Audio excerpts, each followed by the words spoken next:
Welcome to our creepy Christmas extravaganza. Have you been good boys and ghouls? If not, look out for the Christmas baddies.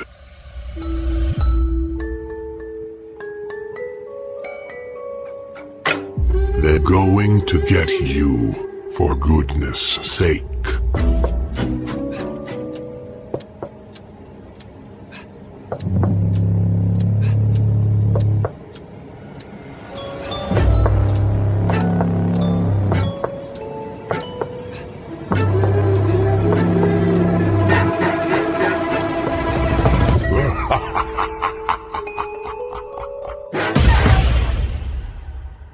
Season screaming, spookies! Welcome to History Goes Bumps Creepy Christmas Extravaganza! Kelly, you and I have never sat down and talked about all the Christmas baddies out there, and I thought this would be a great opportunity to do that for everybody this Christmas of 2022. Looking forward to share with everyone.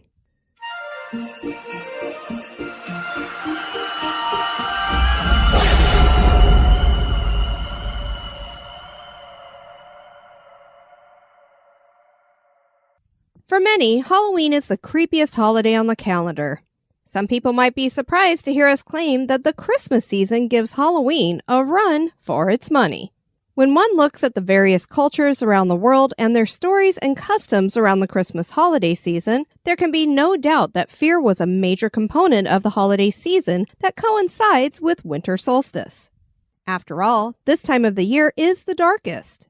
Everything is dying. It's no wonder that humans came up with some pretty creepy lore. On this creepy Christmas extravaganza, we are going to look at these legends.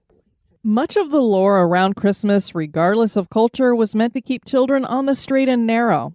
That seems to say something about adults. There are many Christmas baddies out there that seem to have been created to build fear in kids. Santa Claus leaving coal in a stocking for bad children is very tame as compared to these stories. Let's start with the King of Winter.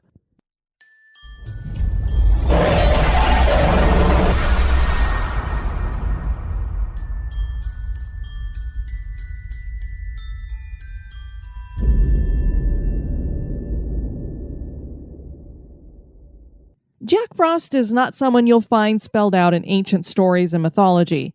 He seems to be found under some other names like Old Man Winter and such.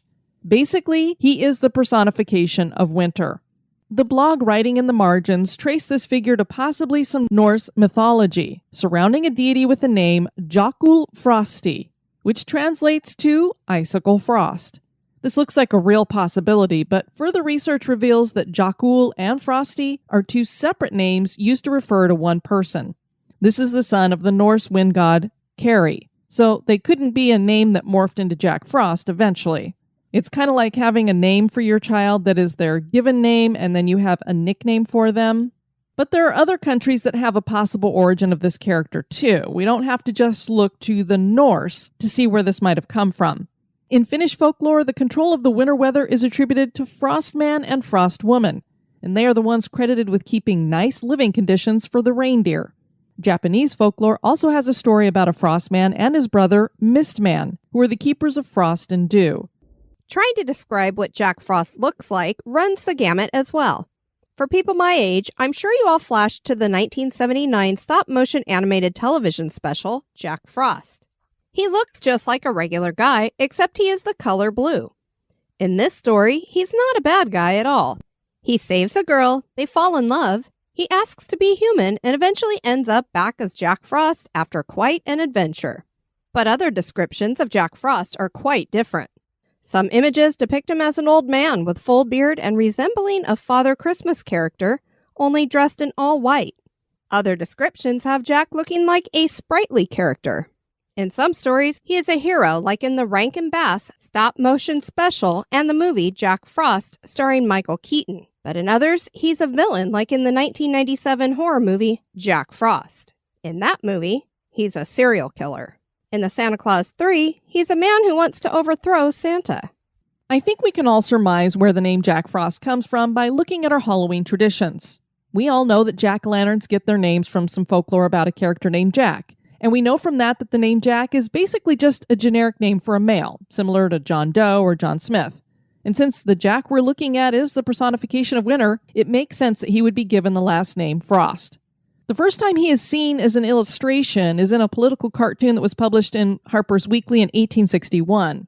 The cartoon depicts General Jack Frost freezing out the malaria that was spreading across the American Civil War and was drawn by Thomas Nast. This is the same man who was made famous for creating the image of Santa Claus that we're all familiar with today. The cartoon has the caption, "Our new Major General," and refers to a speech made by Major General Benjamin F. Butler, who stated, "Our faithful old ally of the North, General Jack Frost, shall come and clear away the malaria of the South, and we shall march southward from this place, and there shall be no footsteps backward until this rebellion is crushed out of this Union." At this time in the Civil War, there had been these huge outbreaks of cholera, and it was hoped that this coming freezing winter weather would kill off the infections that were hindering the war effort. Nast would later go on to depict Jack Frost again in 1864 in an illustration called Central Park Winter. Jack Frost appears in that as a very genial fellow, and he's presiding over all of the wintry fun that's going on in Central Park. And here is where he looks very similar to Father Christmas. But the first mention of Jack Frost came before this, in 1734, in a Roundabout Our Coal Fire or Christmas Entertainments with some curious memories of old Father Christmas. This is a pamphlet that's described as shewing what hospitality was in former times and how little there remains of it at present. I love that. Guess there wasn't a lot of hospitality in 1734. This pamphlet includes one of the earliest known versions of the story, now known as Jack and the Beanstalk. So here again we see the name Jack being used to refer to all men. Here is a quote from that pamphlet. "This time of year being cold and frosty generally speaking, or when Jack Frost commonly takes us by the nose, the diversions are within doors, either in exercise or by the fireside." So basically we have a fancy way of saying Jack Frost nipping at your nose. Fast forward to December 7th, 1765, and we have Jack Frost to the author of The Summer's Tale, St. James Chronicle. This is a silly letter to an editor that had the anonymous pen name Jack Frost, but clearly somebody is familiar with that name and using it. In January of 1785, the Freeman's Journal, or the North American Intelligencer, which came out of Philadelphia, published a poem, "The Life and Adventures of Jack Frost, and His Wholesome Advice to All Honest Hearts at This Nipping Season." The Sporting Magazine in 1826 had a mention of Jack Frost. It said, "Jack Frost, however, put a veto on our morning sport." And when you look at the Oxford English Dictionary, they will date the name Jack Frost to this article, even though it made other appearances. They're going to be credited with coming up with that, I guess. In 1858, there was a book called Jack Frost and Betty Snow, and Other Tales for Wintry Nights and Rainy Days, written by John F. Cantor. In this book, Jack Frost has a wife. Her name is Betty Snow, and they are these spirits who go around freezing everything and killing people. Now we're starting to see just how dark Jack Frost can be. In 1872, there is a book called Hardwick Traditions, Superstitions, and Folklore, and in it has a line that says, "The blustering of old Boreas and the frigid embrace of Jack Frost." In 1875, there's this great little poem by Charles Sangster entitled Little Jack Frost. This one is a jovial, nice kind of character, although he has some nose-biting and prank playing, and he's also said to caper wildly through storms and sleet. He eventually is ousted by Mother Nature in this poem. A poet by the name of Bates wrote Goody Santa Claus in 1889, and in it, Jack Frost is the neighbor of the Clauses. This was the first time that Jack Frost was kind of thrown in with Santa Claus and with Christmas festivities, so we're going to start seeing him being linked to Christmas a lot more. Even though we know winter goes on for a long time after Christmas, this poem is going to link him with it. L. Frank Baum wrote The Life and Adventures of Santa Claus, and in it, Jack Frost is featured. This was in 1902. Alice Brooks wrote Jack Frost Christmas Stories in 1905, and he's also a character in a skit titled An Autumn Carnival that will be written 4 years later. Iwerks, who obviously I love because I'm into Disney, created a cartoon short that was called Jack Frost in 1934. In this, Jack appears as a weird but friendly little gnome who has a paintbrush and a palette. And even though he's kind of weird, he's not actually the villain in this cartoon. Old Man Winter is, which is differentiating between the two, although I've seen them both referred to by the same name. He's blue-colored and he has icicles for a beard. Collier's is a magazine, and on its cover in 1936 was Jack Frost, a picture of a small man surrounded by painting implements and colorful fall leaves done by Maxfield Parrish. And then, of course, in 1945, we have the Christmas song, which comes out with the lines, "Chestnuts roasting on an open fire, Jack Frost nipping at your nose." And so now we really have Jack Frost and Christmas sealed together. Hannah F. Gould wrote a poem in the 19th century, Freaks of Frost, later titled Jack Frost. The frost looked forth one still clear night and whispered, "Now I shall be out of sight.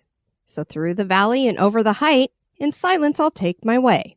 I will not go on with that blustering train, the wind and the snow, the hail and the rain, who make so much bustle and noise in vain. I'll be as busy as they." Then he flew to the mountain and powdered its crest. He lit on the trees and their boughs he dressed. In diamond beads and over the breast of the quivering lake he spread a coat of mail that it need not fear the downward point of many a spear that hung on its margin far and near, where a rock could rear its head. He went to the windows of those who slept, and over each pane like a fairy he crept. Wherever he breathed, wherever he slept, by the light of the moon were seen most beautiful things. There were flowers and trees.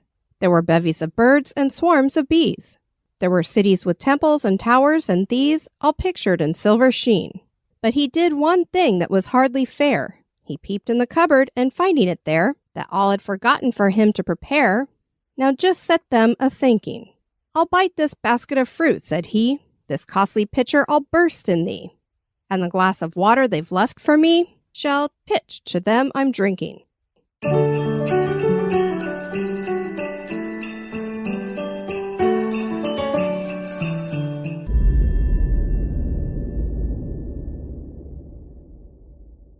Kelly, what would the holiday season be without a Christmas Sasquatch?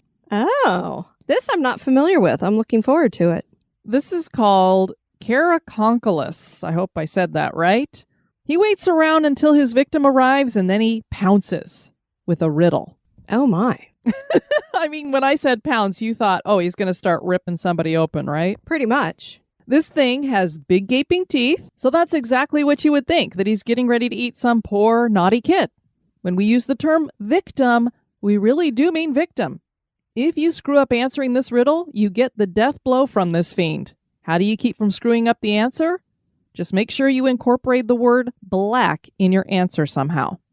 Apparently, this is some kind of magical word. What's black and white and red all over? A newspaper. Just make sure to say something like, run over zebra in the road with black stripes. We know the answer is newspaper, as you said there, Kelly, but go with it, okay? All right. Now you probably think you're clever and have the perfect solution. Just avoid street corners. Not so fast, smarty pants. The Caraconchulus can visit houses too, and he likes to do so at night. He pretends to be one of your relatives calling out in distress. Yoo-hoo! That was a great impression, Kelly. I love it. I'm thinking of some Aunt Edna or something. Waving your little handkerchief. Yoo-hoo! I'm out here on the landing with a broken leg, my little brother. What, you want me to come running over and help set it? Bite this stick while I do it. Open your mouth, bite down hard. Sometimes he dresses up like a little girl. This is another level of terrifying. And then when the hapless victim comes out of the house, bam! He puts them into a trance that causes them to freeze like a night terror sleep paralysis thing, and then that person freezes to death in the cold. The Caraconchulus also likes to jump on backs and demand rides. This is very entertaining. He's heavy. So it's... Sorry. He's heavy. So it's grueling, and the roosters crow in the morning is welcome relief. After the holiday season, the Christmas Sasquatch has to retreat back to the shadows. Look, if you think that this drooling, toothy, nasty thing is a little girl just because it threw on a dress, you kind of get whatever you get. I mean, that's the visual I had in my head.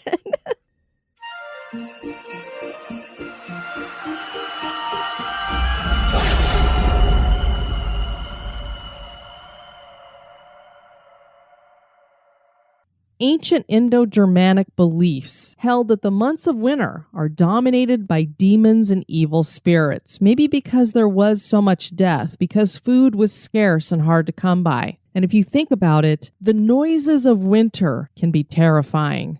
The wind howls, the trees whip around, leaves die, animals, lots of them wild and dangerous, may come closer to humans, searching for food. The winter brings darkness, cold, and danger, so it's easy to understand how people would develop beliefs about darker creatures during this time. Frau Perchta and Frau Holda are sometimes seen as one and the same, but they actually are two very separate goddesses. They just share many things in common. They both are goddesses of the wild hunt, and when they are on the hunt, if you're a human, you don't want to be anywhere in their pathway, or they will kill you. Perchta is usually seen as a dual male-female deity and is accompanied by all sorts of evil spirits in the winter. She seems to have a power of them and can keep them under control. In honor of Perchta, these areas, even today, celebrate something called Perchten. The time of the year where Perchta has her largest role is at the end of December and beginning of January. This is when her feasts and traditions are held. She's been associated a lot with the time of Epiphany, and that starts on the night of January 5th and goes to January 6th. And there was a time when they believed that this holiday was actually called Perchta's Day, or Perchtentag. She has a train of unbaptized children that follow her around, and she's associated with children a lot, although she's never had any children of her own. This might have been a story that the Christian church used to convince people to baptize their children so that they wouldn't end up following Perchta and going off.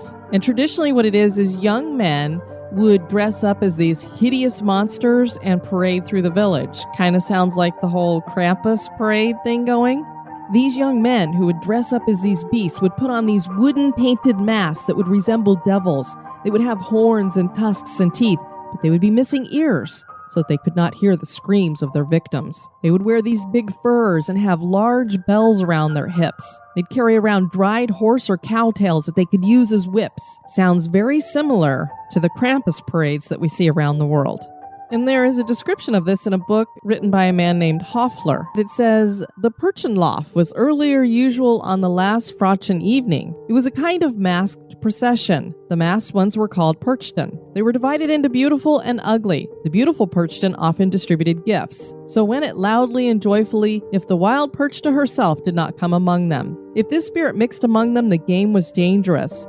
One could recognize the presence of the wild Perchta when the Perchten raged, all wild and furious, and sprang over the well stock. In this case, the Perchten ran swiftly away from each other in fear and tried to reach the nearest best house. For as soon as one was under a roof, the wild one could not have them any longer. Otherwise, she would tear apart anyone who she could get possession of. Even today, one can see places where the Perchten, tore apart by the wild Perchta, lie buried. So I find it fascinating that they are pointing out here that there are people that are buried that died because Perchta killed them. So it makes you wonder what happened in those cases. Did Perchta actually exist? Does she exist? Did she tear people apart? Did people lose their minds during some of these celebrations and do it to each other? Or are these all just a bunch of legends and stories?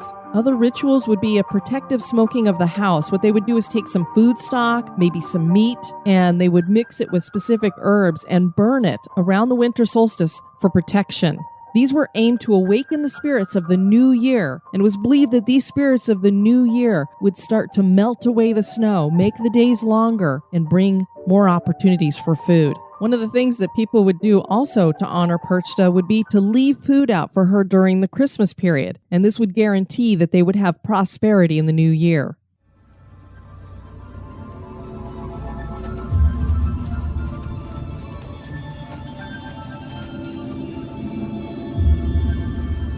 One of the most terrifying aspects of Perchta is her role as the belly slitter. She would punish people who betrayed cultural norms, or if you were a bad child. Perchta would come and slit open your tummy. She would take out your entrails, your innards, and then she would stuff you full of rubbish. So she takes out your guts and puts in garbage. Who would want that? And as we all know, you can't live that way. Hulda is sometimes referred to as the White Lady of Winter. And as we all know, our ladies in white can sometimes be a little scary. Now, she's known as the Gracious One. She brings in winter. While she is associated with the Wild Hunt as well, she's also associated with spinning. Perchta is associated with spinning as well. It's very interesting. There's a lot of folklore that goes along with craft work like knitting or spinning. A lot of you are familiar with Sleeping Beauty and how the spindle is associated with that, or Rumpelstiltskin, who spins gold.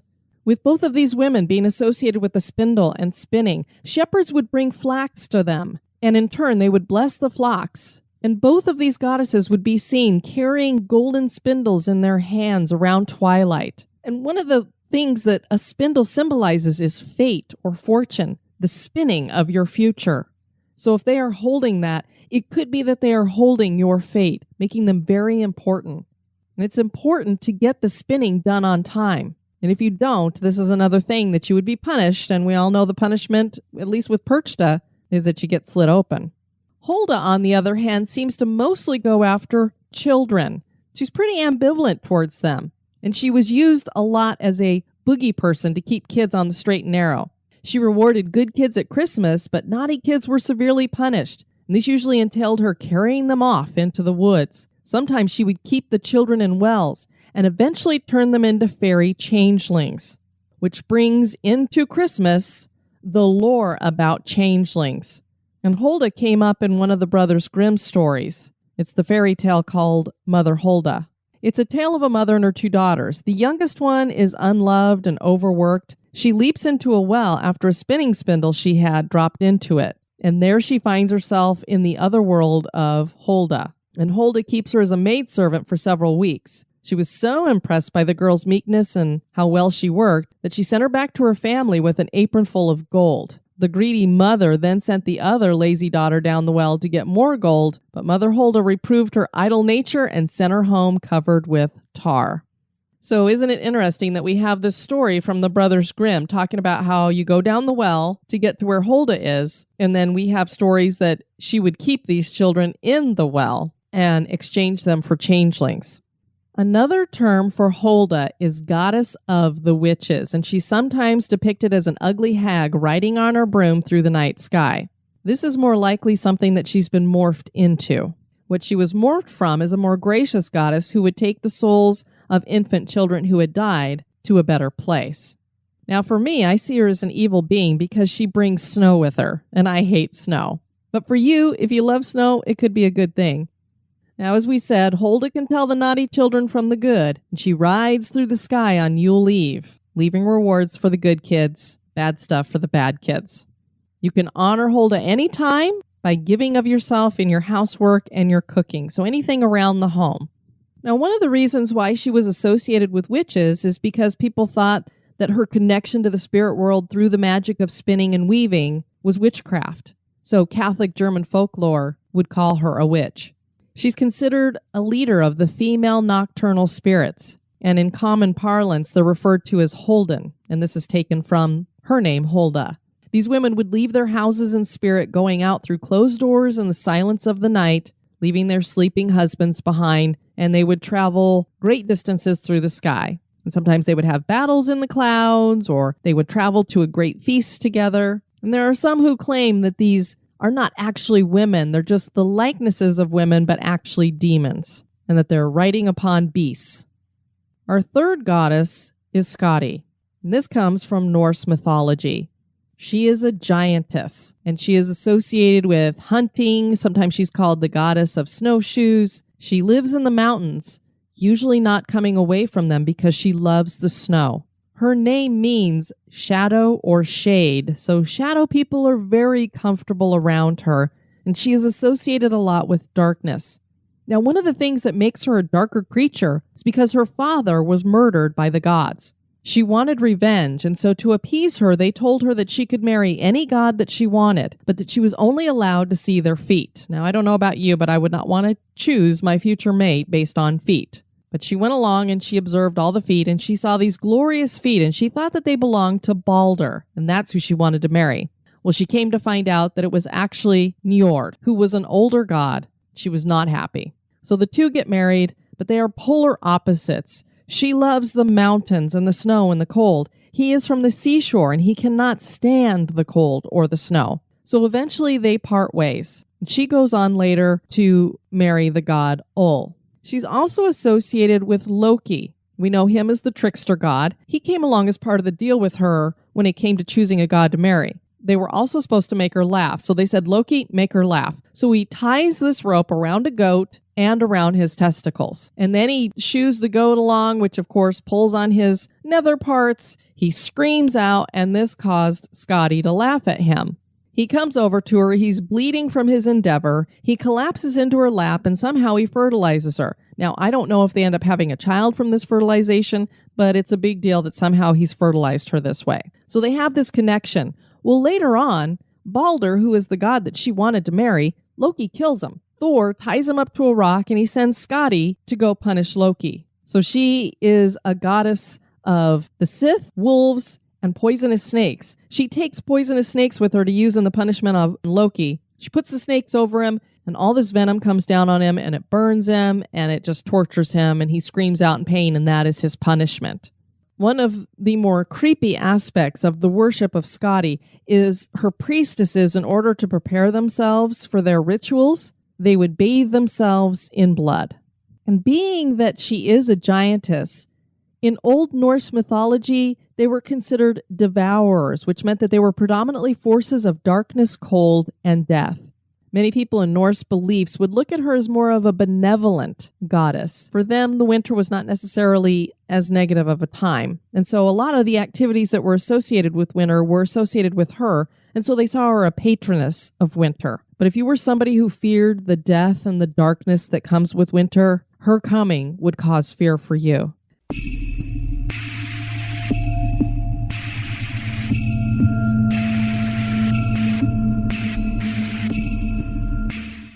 I tell you, Perchta, Holda, and Scotty are some creepy ladies, but this one takes the cake.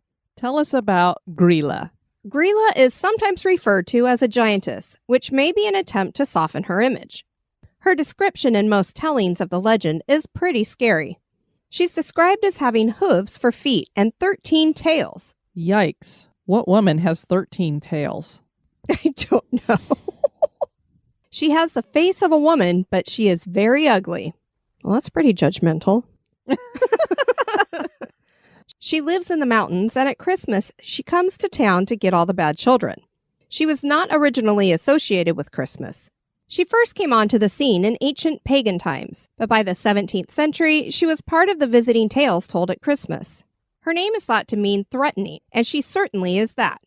She doesn't come to town bearing rocks for gifts and other such unpleasantries. She comes to gather the bad children, and when she gets them, she puts them in her sack and takes them back to her cave. And while other Christmas baddies like to whip and beat children, Grilla likes to eat them.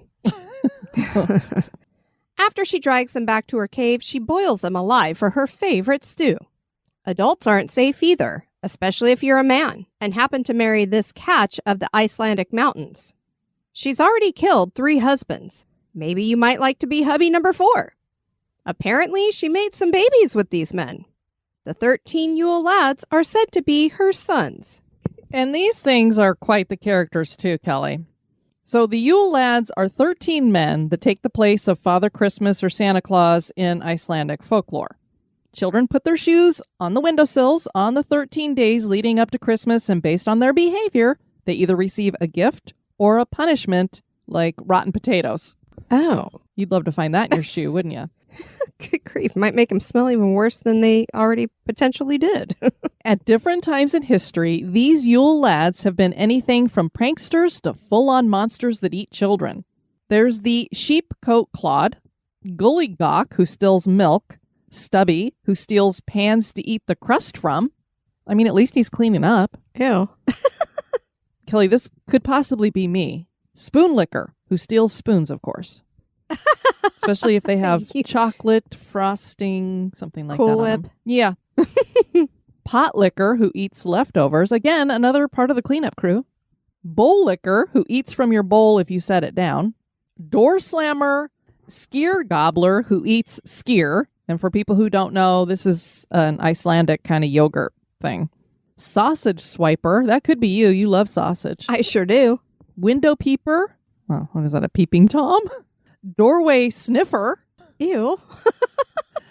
Meat hook, who steals meat with a hook. And candle stealer. Quite interesting little guys. Are they little or are they big? Well, They are lads. They but do it call doesn't them necessarily lads. mean that they're small. I think they're more like the size of a dwarf. Gotcha. So if you think about dwarves versus elves, you're looking at that kind of a size. Don't think I want them hanging around the house unless they're going to clean up the dishes. Then they can. I hang mean, out for a bit. hey, less work for us, right?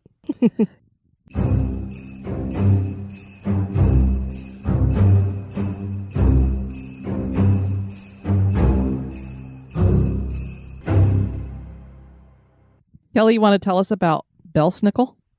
Then there is Ruklas, or as he is more commonly known, Belsnickel. Ruklas means rough Nicholas, and Belsnickel comes from Belsen, the German word for wallop. I guess that tells you something. Wallop. I'm gonna wallop you. He's a male character that is usually seen wearing shaggy clothing that is dark and most usually made with some type of skin or fur.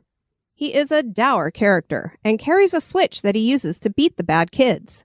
He occasionally hands out candy to the good kids.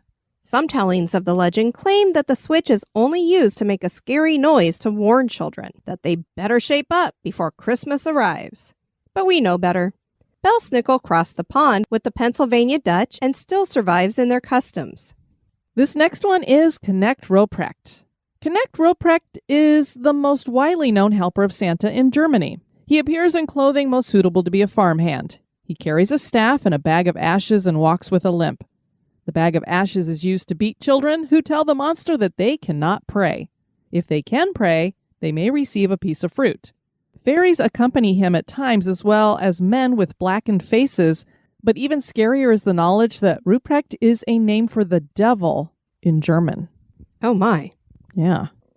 And I'm sure I'm going to butcher this, but next we have Puer Fouettard. That's pretty good. Pretty close, Sir Kelly. We don't speak French. I think you got it pretty close. We listened to the pronunciation several times. Yes. Old St. Nick has some pretty creepy and sadistic enforcers working for him. One of these enforcers is Père Fouettard, who is the French version of the Whipping Father.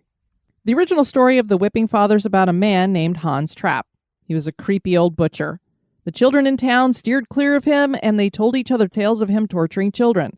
Finally, one day, it would seem that he lost his control and killed several children. He cut their bodies into pieces and incorporated the flesh into meat that he threw into a barrel of brine. He later sold the meat as ham. St. Nicholas was very angry, and he brought the children back to life when he figured out what had happened. This freaked Hans Trapp out, and he repented of his crime. St. Nick wrapped him in chains and sentenced him to wander the earth as a whipping father. That meant his job was to whip children into being good. We're not exactly sure how this is punishment for a man who enjoyed torturing children, though. Sounds like that would be right up his alley. I know. There was more entailed here than just whipping children. This character would cut out the tongues of children who lied to him as well. So Santa gave out treats and presents to the good kids, and Hans Trapp would give out the beatings to bad kids. This character is said to be gray in appearance because of his travels down the chimney. We're not sure how St. Nick stays clean, but that's besides the point. And I do have to say, all he does, he lays his finger aside his nose, and up and down the chimney he goes. That rhymed, Kelly. I'm a poet and I didn't know it, but my feet show it because they're Longfellows. Even though he's a little, jolly bowl of jelly, he doesn't skid up the side of the inside of the chimney, I guess, huh? Get a little Don't dirty. fat shame Santa, or you're gonna be getting coal. Oh, dang it. What is wrong with you? Gonna send the whipping man after you. I know, I'm going to get it now. Père Fouettard has a sinister face with a long beard and dresses and dark robes that have a hood to cover his unruly hair. He carries a whip, switches, or a large stick. He tends to show up on December 6th, so his legend is similar to that of Krampus. The association of Père Fouettard with St. Nicholas dates back to the 4th century. Another legend associated with this character dates back to 1552 and the Siege of Metz. During that siege, the people burned an effigy of King Charles Quint and dragged it through the streets. Tanners used leather to create a grotesque creature that they claimed punished children during the siege as well. When things calmed down, somehow the tanner's creature and the burned effigy came together and became known as Le Père Fouettard.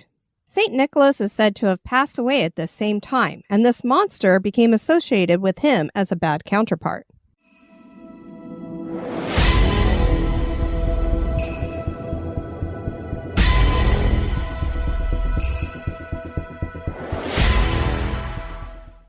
Next we have Did Moraz. And while he shares a lot of similar traits with that jolly old elf Santa Claus, and let's face it, elves might not all be good either, and any guy who's watching you while you sleep and judging you about being good or bad might have a few weird things about him, Did Moraz has some demonic origins to him, which makes him a little bit darker of a figure than Santa Claus or good old Saint Nick. One thing that softens Did Moraz is the fact that he travels with a companion, and she's known as Sneevarachka, who is his granddaughter, and she's a rather attractive young lady. Now, the good side of them is that they both bring gifts to the children, but they also judge who's been naughty or nice, and rather than just putting coal in a stocking, they have similar punishments like the other Christmas baddies out there. And you don't have to just be a bad child or bad person to get punished by Did Moraz. You could just be mean or lazy and he's going to lay into you as well. Let's talk about the origins of Did Moraz. He predates Christianity and was once known as the ancient Morazko, who in Russian folklore was known as a powerful hero and smith who chains water with his iron frost. He soon became the symbol of the Russian winter, and people would greet him coming with oatmeal kissel or boiled rice with raisins and honey. And as his legend grew, before long, he wasn't just associated with winter, but also with the new year coming and presents. And just like jolly old Saint Nick, Did Moraz and his granddaughter Sneevarachka travel on a sleigh, but it's not drawn by reindeer, it's drawn by 3 horses, and they all are abreast. So there's the 3 of them just right in front of them pulling the sleigh along, and usually they have an evergreen tree inside the sleigh with them. So they're not just bringing presents for the tree, they're actually bringing the tree with them. Now, don't get me wrong, when it comes to Russia, their patron saint was St. Nicholas, and he was associated with the feast day of December 6th and was thought to bring presents too. So there are people who wonder if St. Nicholas doesn't come down from the ancient Morazko folklore that was out there. Whether St. Nicholas comes down from that or is a separate individual, there definitely are different attributes between these 2 personalities.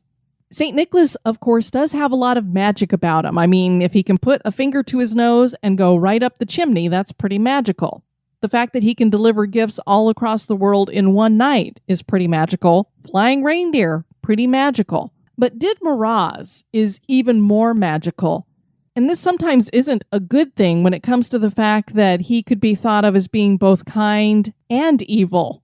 You don't want to have magical power in the hands of someone who can be evil. A lot of the reactions you get from him is based on who you are. If you are a hardworking person and good-hearted, he'll be kind to you. If you're mean and lazy, he will be very severe. Did Moraz is described as wearing mittens and a wide white belt. He wears high boots with silver ornamentation. He has a shirt and trousers that are made of flax and decorated with white geometrical ornamental patterns. On top of his shirt, he wears a fur coat, which is ankle-long, and it's embroidered with crosses and silvery stars. I couldn't find anything on the coloring, but generally it is thought that it was red in color. Definitely the hat he wore would be red, and it was embroidered with pearls. He carries a pike staff with him, which is made of silver or crystal, and it has this like twisty grip to it. It doesn't seem to have any magic to it, but he is never seen without it. And he's often described as having a red nose, and lots of children will tease about Did Moroz, saying, Did Moroz, the red nose. And just like sometimes parents will disguise themselves as Santa when they're laying gifts underneath the tree, the parents in Slavic countries would do the same thing with Did Moroz. They would put on clothes that would look kind of like what Did Moroz would wear. They'd put on a little cotton wool beard and some slippers that might look like something Did Moroz would be wearing. It's said that Did Moroz lived in the picturesque town of Veliki Usvug in the Volgodsky region of northern Russia. This is about 500 miles northeast of Moscow. You'd have to hike through a very dense forest, and then when you find these 3 rivers that all come together, there'll be a log cabin there, and that is where Did Moroz lives.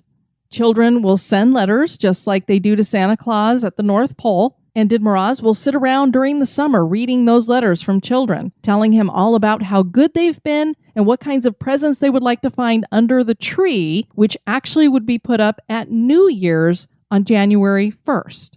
So rather than the gifts coming on Christmas Eve and children waking up to them on Christmas Day, with Did Moroz, it would be New Year's Eve when the presents would be left and they would see the presents on New Year's Day.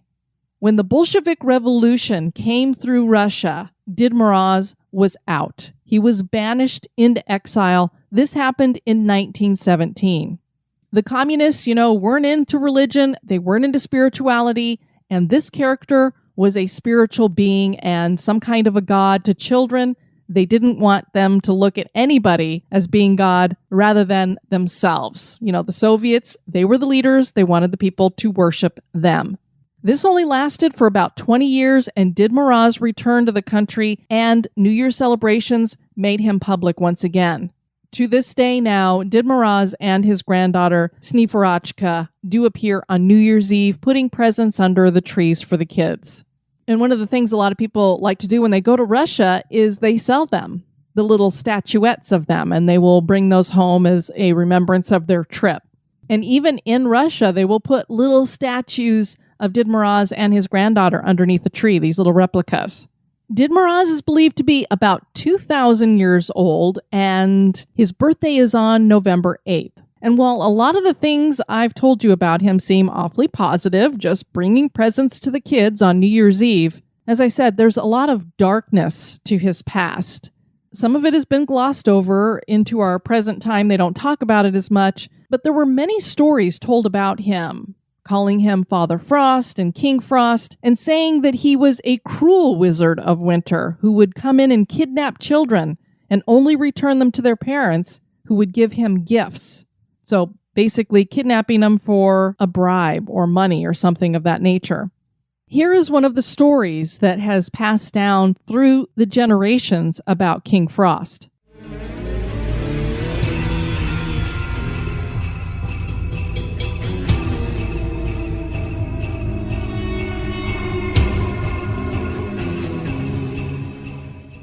There was once this angry stepmother. She obviously favored her own daughter over her stepdaughter. Her stepdaughter was very good-natured, unselfish. I'm picturing a Snow White, a Cinderella, while her own daughter was very spoiled, and she always gave in to every whim of her own daughter. One day, the stepmother told her husband to get rid of her young stepdaughter. She said, "Send her away, old man. Send her away anywhere so that my eyes shan't be plagued any longer by the sight of her or my ears tormented by the sound of her voice. Send her out into the fields and let the cutting frost do for her." The old man begged his wife to reconsider, but finding her unmovable, he agreed and took his daughter out to the sled. Not even providing her with a warm blanket, he left the girl with a kiss before quickly returning to his home, daring not to look back and see his beloved daughter suffering out there in the freezing cold. Can you imagine? The poor girl sat down beside a fir tree and began to weep quietly. Soon she heard a crackling noise and looked up to see King Frost standing beside her. "Well, maiden, do you know who I am? I am King Frost, King of the Red Noses." "All hail to you, great king," answered the girl in a gentle, trembling voice. "Have you come to take me?" "Are you warm, maiden?" he asked her. "Quite warm, King Frost," she answered, though she shivered as she spoke. King Frost repeated his question as he came ever closer to the young girl. "Are you warm, maiden?" The cold air and the crackling increased, yet the girl continued to reply, "Still warm, O king." King Frost took pity on the young girl for her gentle ways and respectful words, so he wrapped her in furs, covered her in blankets, and showered her in gifts of jewels and a fine sleigh led by 6 white horses. The next morning, the angry stepmother told her husband that he should go to recover the dead body of his daughter.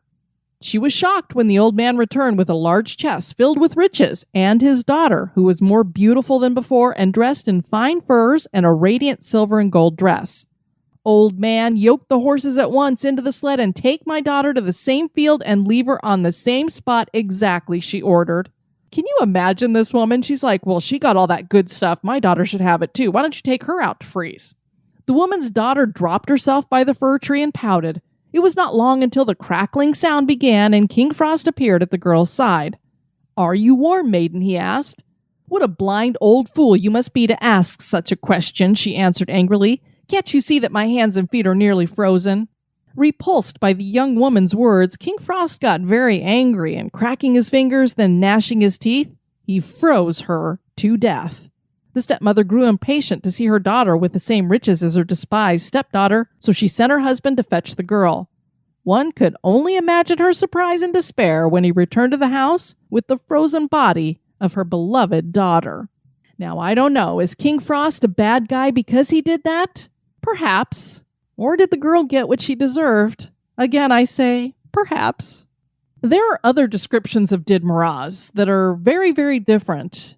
There's some stories that claim he's a good-natured giant, and then there's others who say that he's a little old creature with a long gray beard who runs around in fields and knocks around on things, causing frost to appear on stuff. It's almost like Midas touching things and turning them to gold. This Did Moroz touches things and turns it to frost. His malice could cause tree trunks to crack, and his blows would make hut logs decay, so you wouldn't want him running around your forest. Nikolai Nekrasov's poem, Moroz Rednose, tells the story of Did Moroz in which he kills a young peasant widow and causes her small children to be orphaned. And he does it just because he wants a good laugh, and it gives him a good laugh. So it was for his own entertainment. He has been associated with Pozvid, who is the god of wind and good and bad weather, and Zimnik, who is the god of winter, and also the terrifying Karachin, who is an underworld god ruling over frost. So you mix all of them together and you get Did Moroz. For people like me who don't like the cold, I don't think Did Moroz is really up my alley. So if you're ever in Russia around Christmas and New Year's, you may find celebrations in which children and parents are going over these verses and riddles and performing things and singing and dancing and doing this all around a fir tree, all in honor of Did Moroz. And they call these yokas, which are New Year's festive matinees. And there are a lot of men who like to go around dressed as Did Moroz. So you might find a whole group of white-bearded men wearing red, carrying these enormous sacks. Hopefully they have presents in those sacks and not children.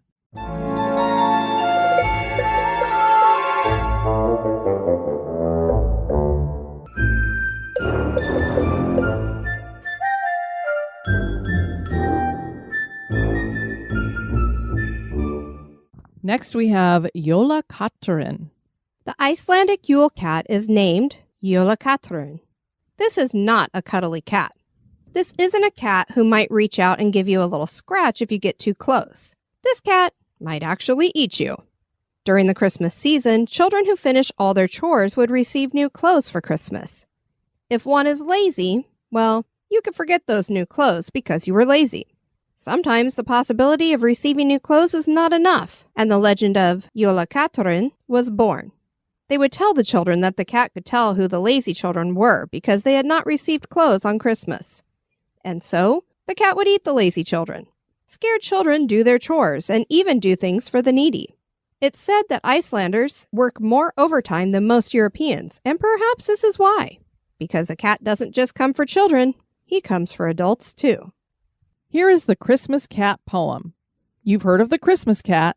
That cat was monstrously huge. People knew not where he came or where he went. He opened his eyes wide. They both were glowing. It was not for the cowards to look into them. Whiskers sharp as needles, the tall curve of its bent back, and claws in the hairy paws was awful to look upon. He waved his strong tail. He leaped and he scratched and he hissed, and was either up in the valley or out in the headland. He roamed, famished and savage, in the ice-cold Christmas snow, and woke fear in everyone's hearts in every town. If there was a pitiful meow outside, the bad luck was immediately certain. Everyone knew that he hunted humans and did not want mice. He aimed for the poor people who received no new garment for Christmas and toiled and lived in miserable conditions. From them he got his feeding for his Christmas dinner, and ate them usually if he could. That's why the women fought, with comb and loom and spinning wheel, and knitted colorful patches or little socks. For the cat could not arrive and eat the little children.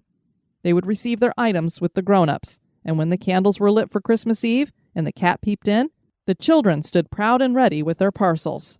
Some had received mittens and some had received shoes, or something that they were in need of, but that was all it took, for the cat could not eat anyone who some garment received. She hissed then rather awfully and ran away. Whether she still exists I do not know, but her travel would become miserable if everyone was given some item of clothing.